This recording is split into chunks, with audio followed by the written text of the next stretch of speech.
Well, good. Welcome once again, my good students. It has been a week. It has been a week. And now here we are. I haven't forgotten yet.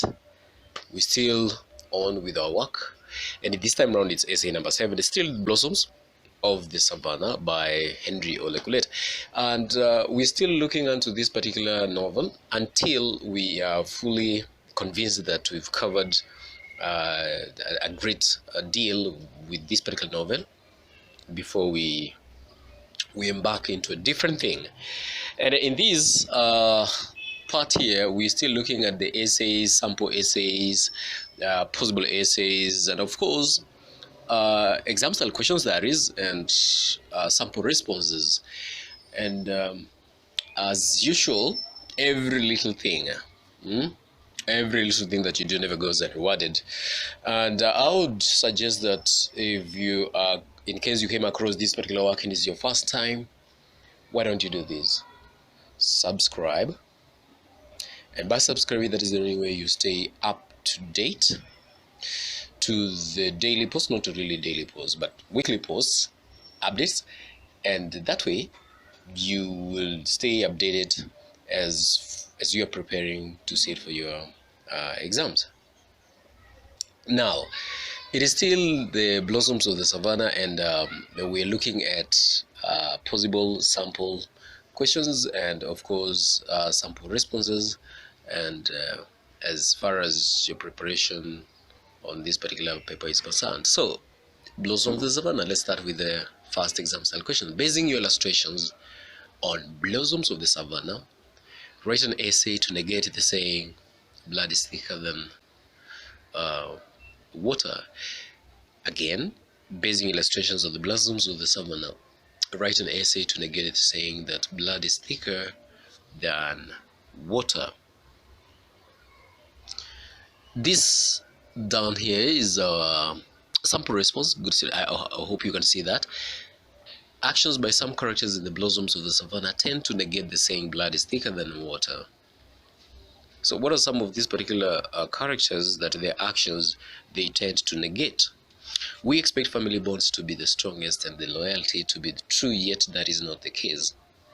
Ole Kaelo and Mama Milanoi put their daughters, Taiyo and Resian, through harrowing experiences, and ironically, they get help from strangers such as Nabaru and Minik and Ngoitoi.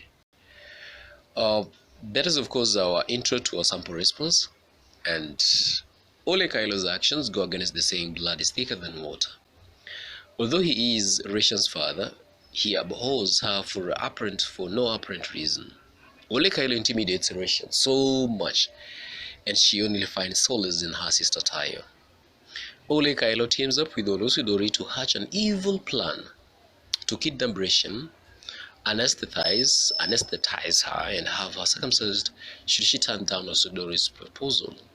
She's against her ambitions of joining Egerton University with the intention of marrying her off to an old man that she hates.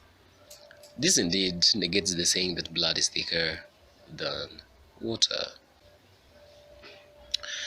Mama Milanoi's actions also negate the saying blood is thicker than water. In the face of Resian's constant intimidation by her own father, Mama Milanoi fails to protect her. Resian constantly rushes to Taiyo for a shoulder to lean on. She also deceives Taiyo using Resian's plight to accompany the three women to SOE, where she is savagely circumcised against her will. Surprisingly, Taiyo is rescued by Joseph Pamwat, who is not a blood relative. Sadly, he loses his life. Indeed, this is a testament that family bonds may sometimes be the weak link in a relationship.